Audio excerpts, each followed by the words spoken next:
I fear it leads down paths from which there is no return, for me and for all of us. Is there not another model, another story we can tell?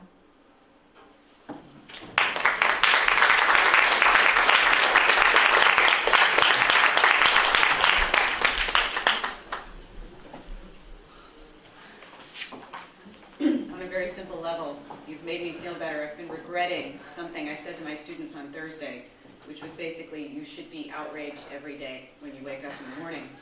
And I've been thinking maybe that wasn't very diplomatic for me to have said, but you've made me feel better about that. So our next speaker, I'll raise this up a little bit, is Georgette Kennebray. She is a rabbinical student at the Reconstructionist Rabbinical College outside Philadelphia.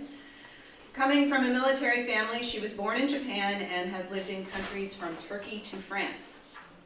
Her time abroad has given her an immense love of languages and diverse cultures, shaping the ways in which she navigates the world. She is currently pursuing a career as a United States military chaplain upon graduation. Georgette is deeply immersed in congregational work as part of her rabbinical training. She is a 2015-2016 Cooperberg Ritmaster Rabbinical Intern at Congregation Beit Simchat Torah in New York. She also has a deep love for chaplaincy work and helping individuals as they navigate health, spiritual, and family difficulties.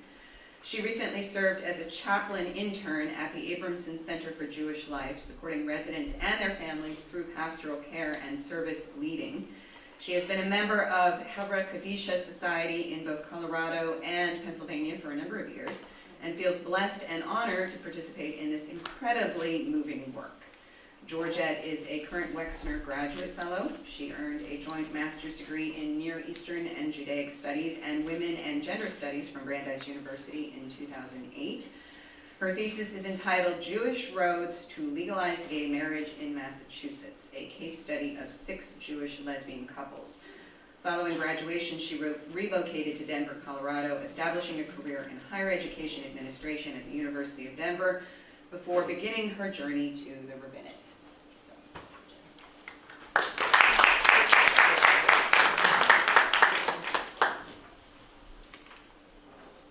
Good morning. It's a privilege and a delight to be here today to honor and celebrate Joyce and to share part of my journey and my work, both made possible by my cherished relationship with you. While I was on a spiritual exploration of Judaism in 2006, I was not Jewish when I began at Brandeis, nor was I Jewish when I graduated. Most of my time here was grappling with if there was a home for me as a Black lesbian in Judaism. I explored questions of how Jewish communities welcomed or distanced people who were different. I longed to know if there was a space for me, for all of me in Jewish communities. As my professor and my thesis advisor, Joyce supported and guided me through both the personal and the academic challenges of finding a meaningful research topic and honing my research process. Ultimately, my thesis focused on the impact of legalized gay marriage on Jewish lesbian families. And I have to say, I'm delighted that I got to see some of the people that I was able to interview when I came back here this weekend. It was in this process that I learned of the depth of qualitative interviewing and the power of story to illuminate a spectrum of feelings and experiences. Each of the couple's stories was unique, yet the overlaps, the similar fears, the joys, the struggles, the larger communal interactions, and the power of being seen and celebrated created a strong and powerful oral tapestry which allowed eyes, ears, and hearts of others to be opened. I still believe very deeply in the power of story to create change and illuminate both challenges and beauty. When I think of empowered voices of change regarding the experience of Jews of color in larger Jewish communities, sometimes it is the voices of individuals sharing their profound voices and stories. Sometimes it is the voices of leaders making space for unheard stories to be told. And sometimes it is the traditional organizational leaders who quiet their voices so that new voices can rise and shape future stories. It is through this lens of change through storytelling that I share a story of journey with you today, one with 5 chapters. At the center of each chapter are stories which include questions of safety, marginalization, privilege, discomfort. Ultimately, these stories weave together a choice for going forward. How we respond to this oral tapestry will shape the writing of the next chapters in our Jewish histories. May the voices in these stories, mine and others, help shed light and color on the work we as Jews have ahead of us. Chapter 1, Individual Voices of Change. When I was a student at Brandeis, the question of finding home in Judaism was the question about me as an individual Black lesbian. However, the moment I began my journey to the rabbinate, it became about much more. As an emerging rabbi and Jewish leader of color, I found myself not only searching for my own voice around Jewish home and welcome, or lack thereof, but also hearing the voices of others who were hurting and needing to find ways to act. A story. I'm an intern at Congregation Beit Simchat Torah in Manhattan, the largest LGBTQ synagogue in the world. We interns begin our positions with the high holidays, which are held at the Javits Center each year. We have an open door model and 4,000 people attend. It's enormous. Talk about jumping right in. After leading Tashlich on the first day of Rosh Hashanah, I was approached by a man. He said, "I want to thank you for saying hello to me this morning. I stopped going to shul regularly because I feel so alienated. I'm Mexican, and my mother is Mexican and Jewish, and people ask me, how can you be Mexican and Jewish? How can you be Jewish if you're Mexican? It is painful, and I've been isolated from Jewish community." He began to cry. "I decided to come for the high holidays," he said, "and cannot tell you what it means to see a person of color on the bima. Though I know our stories are not the same, I feel so connected to you and feel like I can come back." I thanked him for sharing his story and told him that I felt moved to see Jews of color in the congregation too. That we could work together to make change we needed to see, that he didn't have to do it alone, and neither did I. He agreed, and he came again. This moment was one of mutual empowerment. It empowered him to push through his lack of safety, to acknowledge his feelings of marginalization and discomfort, and gave voice to his desire and feelings of connection and hope. For me, I stepped further into my role as a future rabbi of color, knowing that it empowered others to find connection and community, which is so often barred from us. In that moment, I learned that my presence on the bima and my welcoming ability to see people is part of my lowercase t Torah, my lived Torah through which powerful change can happen. While this story has a moment of healing and change, it is also a story which highlights the work we as Jews must do to create critical change with regards to race and inclusion in Jewish communities. Chapter 2, Understanding the Landscape. B'chol Lashon, meaning in every tongue in English, is a Jewish organization which works to raise awareness of and support the diversity of Jewish communities. According to the organization, 20% of American Jews are Jews of racial and ethnic diversity. 20%. Many Jews and non-Jews have no idea. Most are shocked, and many simply disbelieve it. A story. A couple of years ago, I met a woman at a Jewish place of employment where I interned. She asked me if I had married someone Jewish. I said no. She responded that I must have converted.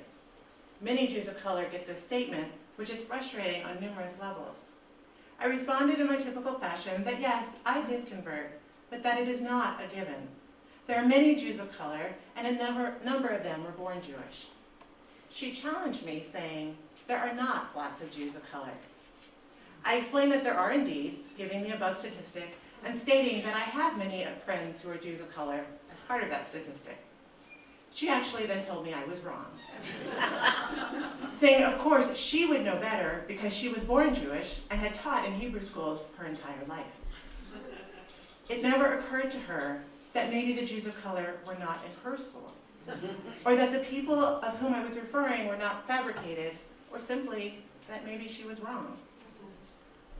Unfortunately, many of us Jews of color have experienced repeated dismissiveness and challenge.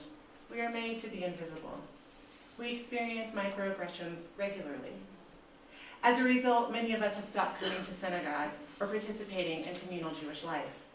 Many are the same friends of whom I spoke to the Hebrew school teacher about, understanding that this is exactly why some people never see Jews of color in their institutions. Again, lack of safety, constant marginalization, increased discomfort, and stances of privilege. Chapter 3, Leaders Creating Space for Voices of Change.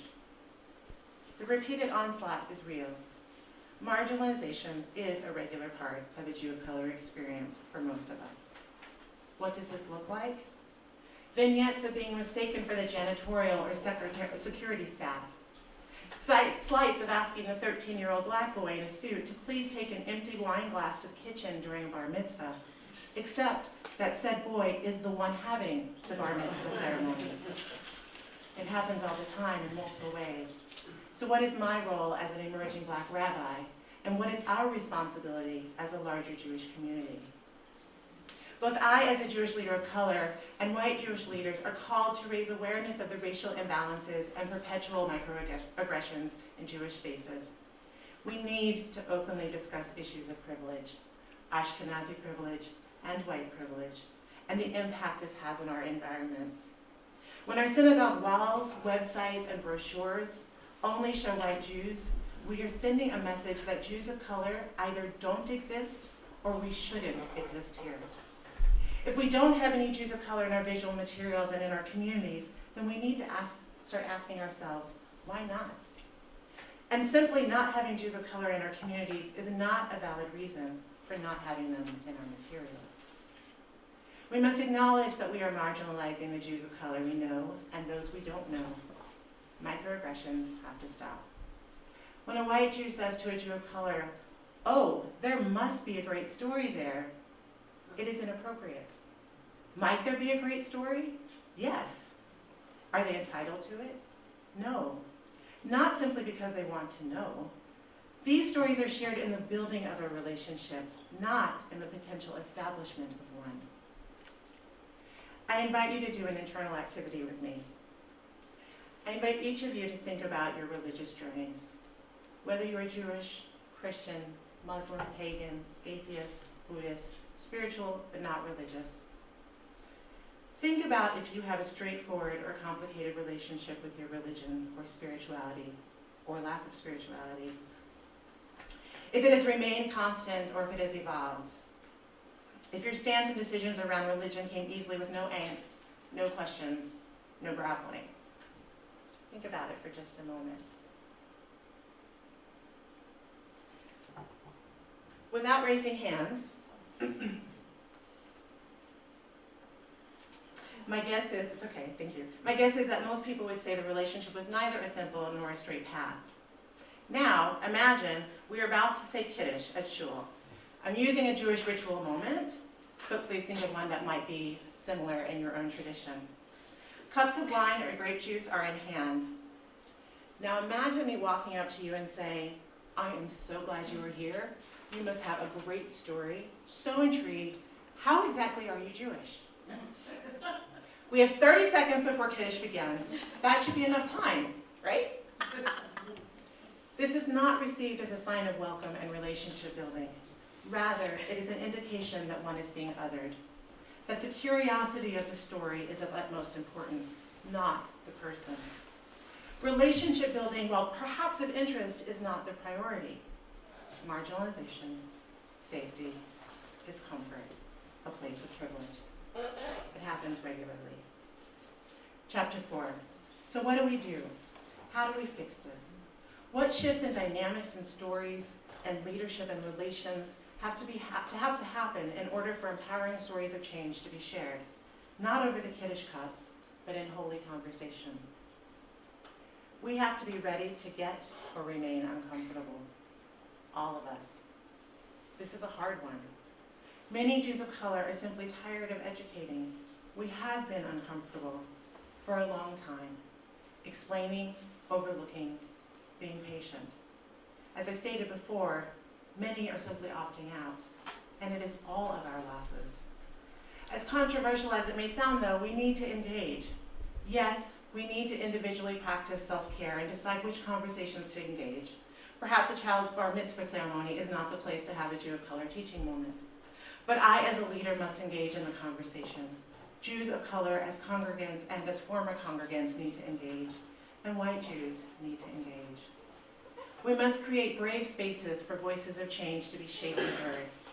Not safe spaces, brave spaces. Brave space is a concept of great import, which has grown in facilitation circles. It is the idea that we cannot guarantee that a space will feel safe. However, we can foster bravery and courage to help propel conversations of change. The reward for this combined space of bravery and comfort with discomfort can be significant, but participants must be able to sit in productive discomfort, committed to the process, practicing self-care along the way, but not disengaging, acknowledging feelings of anger, disappointment, sadness, confusion, guilt, mistake, privilege. At its core, to hear voices of change requires not only ears and hearts of resilience, but spirits of resilience, and belief that we can get it right. A story. I had the privilege of teaching a session on race relations within and beyond Jewish communities at a large, relatively wealthy, and fairly diverse synagogue. In the course of discussing microaggressions, one of the examples I used was white Jews saying, "But you aren't like other black people, Georgette," or "But you don't talk like them." One of the congregants raised his hand and said, "I would really like to know about that. Why do black people talk that way?" I was in customer service and I knew immediately when a black person was on the other line. They sound ignorant and I tend to tune them out. As I took a second to decide how to respond, another woman explained, "Oh, you mean Ebonics." By that time, I was able to internally acknowledge my disappointment and frustration and answer him honestly.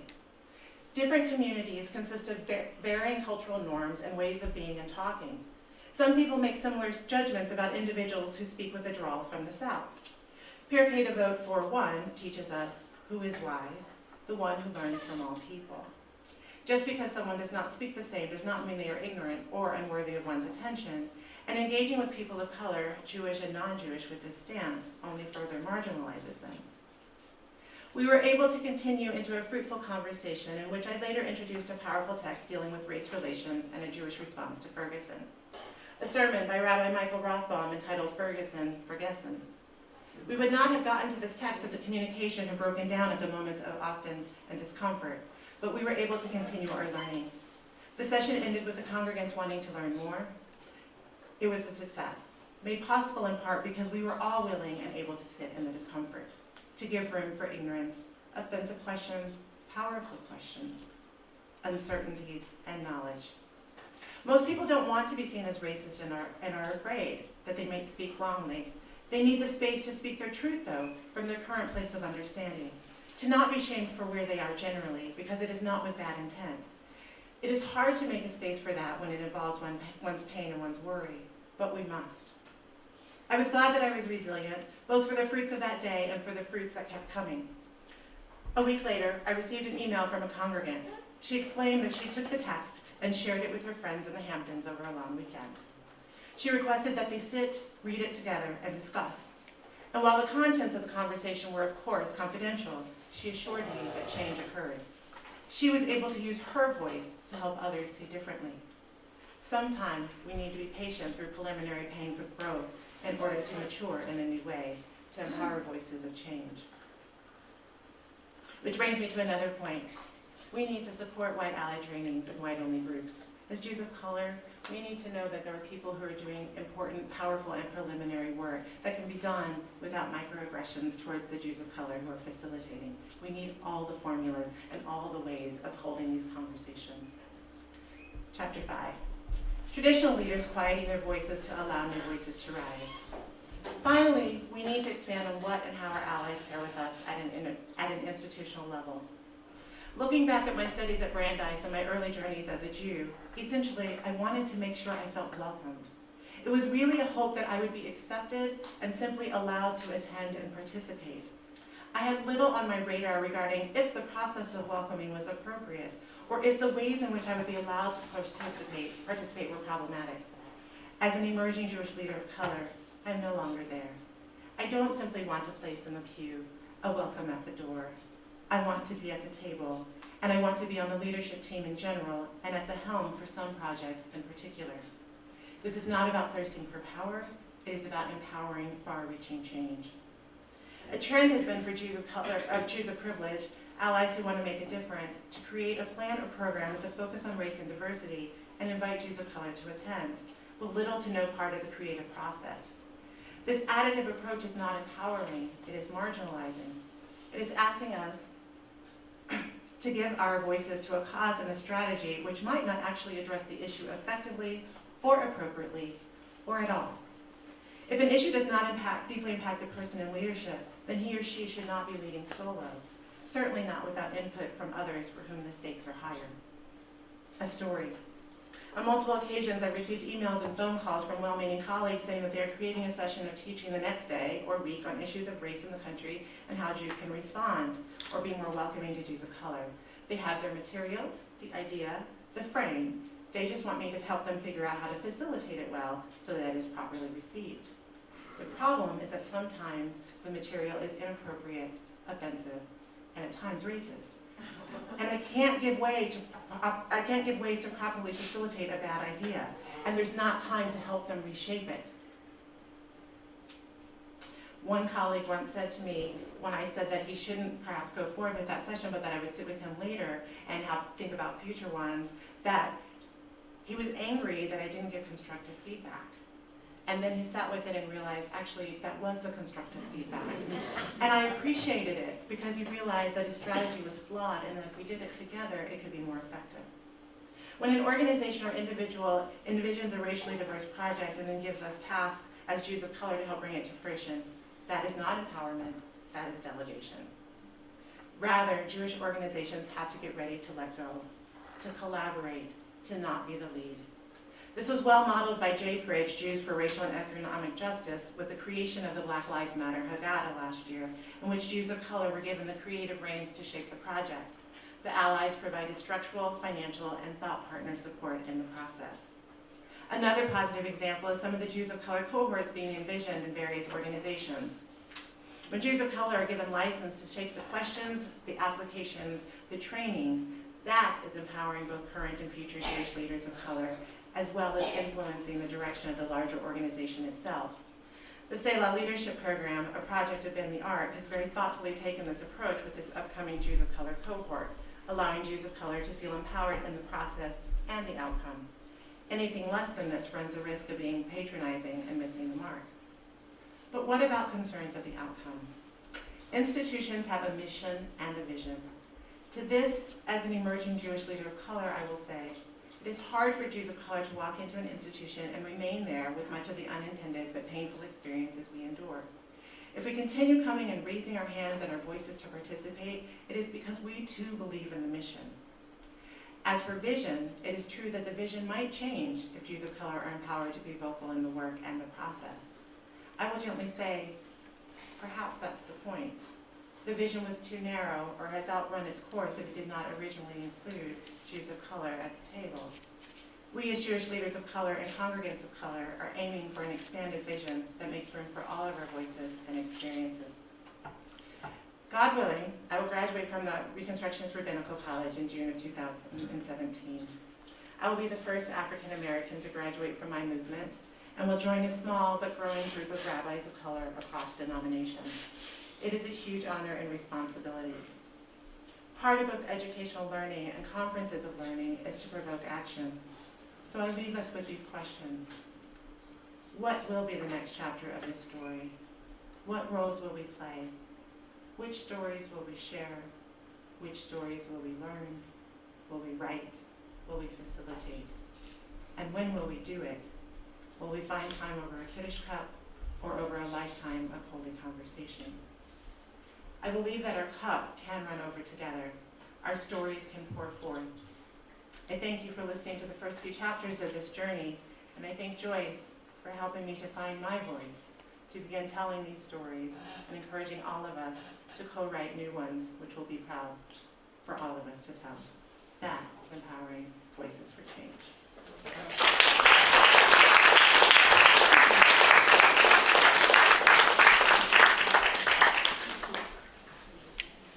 So Georgette, I was thinking of the woman I had dinner with last night, my former mentor and friend, who is Susanna Capelouto, but she was born Susanna Juncker in Westphalia, raised in a Catholic family, married a Jew from Cuba named Gary Capelouto, and converted to Judaism.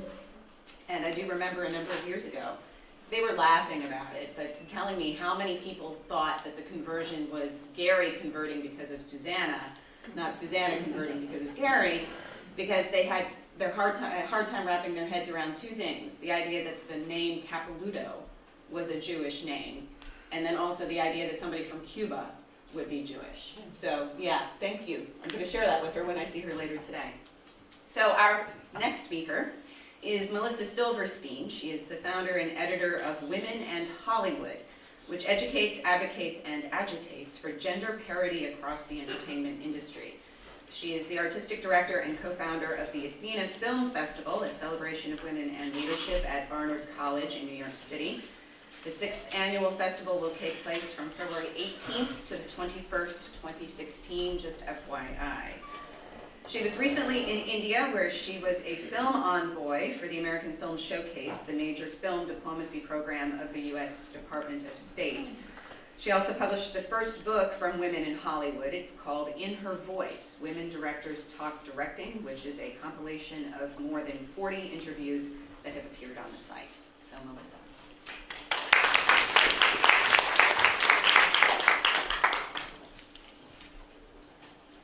Okay, so I'm not an academic, so I don't have anything to read. I have things to show.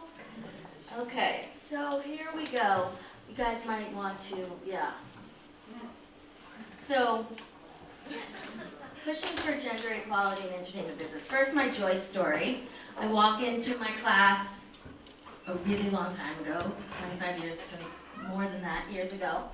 And it's Women in American History, and we read Charlotte Perkins Gilman.